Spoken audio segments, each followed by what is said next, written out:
Je suis né un certain jeudi 14 septembre 1989 à Bagnolet en Seine-Saint-Denis. Mes origines sociales, je suis issu d'une mère comorienne dont la profession principale était femme de ménage et dont le père était agriculteur. Et dont la mère était femme au foyer. Et d'autre part, je suis issu d'un père comorien qui fait sa carrière en tant qu'éboueur, dont le père était navigateur en quelque sorte, matelot, et dont la mère était femme au foyer. Mon milieu social, j'ai vécu mes premières années d'existence jusqu'à l'âge de mes 4 ans dans le 93, à Épinay-sur-Seine, plus exactement. Argemont, lieu où j'ai gardé une forte attache jusqu'à la fin de mon adolescence. Mais j'ai véritablement vécu mon enfance et mon adolescence et ma vie de jeune adulte jusqu'à mes 26 ans, dans Paris Sud. Plus précisément, nous habitions dans un logement social dans le 15e arrondissement de Paris. Concernant ma fratrie, elle se compose comme suit. Elle est un petit peu spéciale. Donc, on est 7 plus 2. Je t'explique, il y a des subtilités. J'ai grosso modo grandi avec 3 grandes sœurs et 3 grands frères, ainsi que 2 petits frères. Et il existe au sein de cette fratrie 3 catégories particulières. La première catégorie, elle est composée de celui et celles qui sont nés au pays. La deuxième catégorie, ceux qui ont été adoptés. La troisième catégorie, celles et ceux avec lesquels j'ai grandi de ma naissance jusqu'à aujourd'hui. Donc prépare-toi, parce que là, ce sera un encart digne des filiations typiquement africaines. J'espère que je serai clair, que je vais pas te noyer et que tu vas pouvoir suivre, donc reste accroché. Il y a 2 grandes sœurs que je considère comme mes tantes et un de mes grands frères que je considère comme mon oncle, car je les ai toujours connus en tant qu'adultes. Et j'ai avec eux tout du moins 10 ans d'écart. Ils se reconnaîtront ici, donc je les salue. Quant à mes 2 autres grands frères, ils font partie de la deuxième catégorie. Ce sont des enfants paternels que ma mère a adoptés pendant leur préadolescence, avec qui j'ai grandi une bonne partie de mon enfance et adolescence. Je les shout out, ils se reconnaîtront ici. Et maintenant, la dernière catégorie, c'est la fratrie dans laquelle je me ressens la plus proche, celle qu'on pourrait considérer comme plus européenne typique. Elle se compose de ma grande sœur, Leïla, avec qui j'ai ridé. J'ai appris le hip-hop, le R&B, et on a hustle ensemble, que ce soit à travers le système scolaire, mais également dans la vie.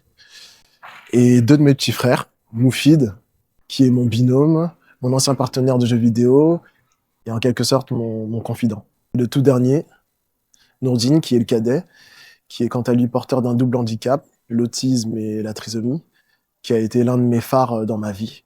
Moi, j'aime bien l'appeler le grand chef de la maison, car il a pas mal rythmé notre quotidien. Voilà pour la spécificité de ma fratrie. Après ce détour sur la composition de ma famille, qui pose le cadre, on va passer aux 5 turning points qui ont jonché mon existence. Le premier turning point, nous étions en 1993 dans ma timeline, j'avais 4 ans. Ma mère a fait un choix crucial en termes de mobilité géographique. Elle a décidé, pour qu'on ait plus de chances de réussite, de passer de la banlieue au beau quartier. Premier turning point de ma vie. J'ai découvert grâce à cela des modes de vie, des individus, des mondes sociaux que je n'aurais jamais arpentés si nous étions restés en banlieue. Dans le 15e, je remets les choses dans leur contexte, on habitait dans un immeuble avec des logements sociaux. Et ce qui était intéressant, c'est qu'il y avait des familles d'origines diverses et variées. Des Européens, des Américains, des Asiatiques, des Maghrébins, des Africains subsahariens, dont les métiers des parents de ces familles traversaient toute la pyramide des catégories socioprofessionnelles. De artisans, chefs d'entreprise, à militaires, à cadres, passant par professions intellectuelles et professions intermédiaires, des employés administratifs comme dans le privé, d'ouvriers, mais également de retraités et de chômeurs. J'ai fait mes premières classes à l'école élémentaire Duplex, et là-bas j'ai pu élargir encore plus mon horizon social, puisqu'il y avait des enfants issus d'origines ethniques encore plus différentes, des enfants d'Europe de l'Est, d'Afrique centrale, d'Amérique du Sud, d'Asie et du pays des Golfes. Aux classes sociales et aux statuts sociaux différents. Ce brassage social, ça m'a permis de voir des horizons que j'aurais jamais imaginés. C'est à cette époque véritablement que le germe de mon mindset sur le temps est né. J'ai pu voir qu'il existait différents destins sociaux et qu'on ne partait pas tous du même point de départ. Mais plus spécifiquement, mon shift concernant mon temps, il a été fait à l'âge de mes 6 ans, à la naissance du cadet, car je savais qu'il fallait que mon temps soit utile, que je puisse le bâtir et le rentabiliser, car je serais celui qui prendrait soin de lui à l'âge adulte, au décès de mes parents. Voilà concernant mon premier turning point. Maintenant, mon deuxième turning point, qui quant à lui a eu lieu dans les années 2000, et c'est grâce à une dérogation. Comme tu dois le savoir, si t'es parisien ou français, après la primaire, tu vas au collège et tous les collèges sont sectorisés. Et je devais aller dans un collège où se retrouvaient mes voisins et mes potes du quartier. Oui, dans le 15e, il existe aussi des quartiers. Ma mère ayant eu vent du fait que ce collège était quelque peu prompt à envoyer les personnes issues de l'immigration et qui n'avaient pas un bon niveau dans une orientation professionnelle, qui à l'époque n'était pas du tout valorisée, a demandé à l'une des mères de mes amis d'enfance un autre choix. Je me suis retrouvé dans un collège public du 7e arrondissement de Paris, Jules Romain. Alors je te raconte pas le genre de camarades que j'ai côtoyés. Pour la faire courte, certains se faisaient déposer en berline devant l'école quand d'autres prenaient le bus. J'ai rencontré des élèves brillants comme des débrouillards avec des professeurs de haut vol dans l'ensemble et une très bonne équipe encadrante.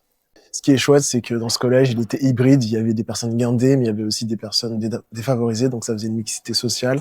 Et ça m'a permis d'avoir une amplitude de connaissances des personnes sociales beaucoup plus grande, avec des origines ethniques encore plus variées. Des Coréens, des Polonais, des personnes du Proche et du Moyen-Orient, des Tahitiens, des Russes, des Gabonais, des Espagnols, des Portugais, des Turcs, des Cap-Verdiens, des Finlandais, enfin bref, t'as compris quoi. Et ainsi aussi que des Maghrébins. J'ai pu voir des univers sociaux que je ne pensais pas côtoyer grâce à cette dérogation. Et à travers ce moment-là, j'ai rencontré mon premier meilleur ami qui me suit encore aujourd'hui, Ibra. Je te salue. Donc voilà mon deuxième turning point. On parlera maintenant du troisième turning point qui s'est passé au lycée. Pour se placer dans ma timeline, on était en 2006. J'ai débarqué au lycée Camissé, dans le 15e arrondissement de Paris, qui était un lycée plus populaire mais tout aussi chic. J'ai rencontré d'autres camarades brillants, d'autres plus roublards, avec des bons professeurs dans l'ensemble. Et c'est là où j'ai vraiment découvert les sciences sociales et les sciences économiques. C'est là aussi que j'ai découvert de nouveaux genres musicaux. Le rock, le classique, le bossa nova, la soul, le jazz. Et j'ai rencontré, à travers mon parcours du lycée, mon deuxième meilleur ami, Aurélien, toi-même tu sais. Après l'obtention de mon bac ES en 2008, j'ai bifurqué à l'université de la Sorbonne, Nouvelle, où j'ai commencé ma première année d'histoire. Et maintenant, concernant la suite de mon parcours universitaire, tu pourras le retrouver brièvement dans la capsule 2 qui s'intitule « Combien de temps il te reste ?», où je me présente succinctement. J'ai confectionné une prochaine capsule qui sera intitulée, c'est là un peu la partie 2, ma trajectoire socio-professionnelle, et qui sera dédiée à vraiment détailler l'ensemble de mon parcours. Maintenant arrive mon quatrième turning point, l'avant-dernier. En 2015, après avoir validé mon premier semestre de Master 2, j'ai rencontré mon ex-femme, que je salue chaleureusement, ainsi que mon ancienne belle famille. Et là, j'ai décollé pour Lyon, direction le département de 69, Rhône-Alpes, une ville stylée. Et j'ai résidé là-bas pendant 8 années. Ça a été des années extrêmement formatrices à tous les niveaux. Je me suis découvert, j'ai appris qui j'étais, je me suis forgé dans la lumière la plus éclatante, comme dans l'obscurité la plus totale. Et c'est notamment là où est né Time Mindset. Maintenant arrive le dernier turning point. Dans le courant 2024, j'ai divorcé. Après plusieurs recherches non fructueuses, pour avoir un nouveau logement, notamment à Rhône-Alpes, j'ai dû me résoudre bon gré mal gré à retourner vivre sur Paris, chez mes parents. Actuellement, on est le 10 janvier 2026, j'ai 36 ans. Je poursuis mon projet et j'irai jusqu'au bout, qu'ils prennent ou non. Je sais pas de quoi demain sera fait. En tout cas, jusqu'à maintenant, j'ai vécu une vie qui est, selon moi, riche de sens et d'enseignement. Et on verra ce qu'elle me réserve. Voilà, j'arrive au terme de cette capsule fleuve, où pour la première fois, je dévoile qui se cache derrière le sociologue. J'espère que cela t'a permis d'y voir plus clair sur mon parcours biographique, à savoir qui je suis, d'où je viens et les quelques grands événements qui l'ont nourri. Je t'invite à faire de même pour ton propre parcours, pour mieux le savoir, mieux te découvrir et mieux te raconter. Ça aide dans beaucoup de situations de savoir bien se présenter. Bon, je te cache pas que c'est très particulier pour moi de faire ce genre de capsule intimiste, car je suis quelqu'un d'introverti à l'accoutumée, mais j'ai décidé d'une part de la faire pour que tu puisses mieux me connaître. C'est plus simple de s'identifier à l'histoire personnelle qu'à des capsules sociologiques, je le conçois.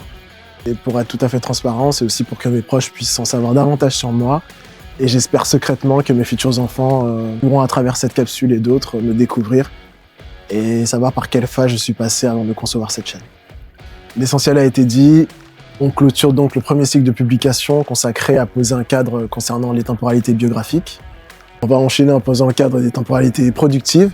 Mais avant, on se retrouve donc dans une semaine tapante. Un nouveau concept sera débloqué. Je t'en dis pas plus. Reste branché. Sur ce, je t'envoie quant à moi de la force et du courage pour tous les projets que tu entreprends en ce moment. Prends bien soin de ta famille et fais bien attention à toi. C'était Mourad. Peace.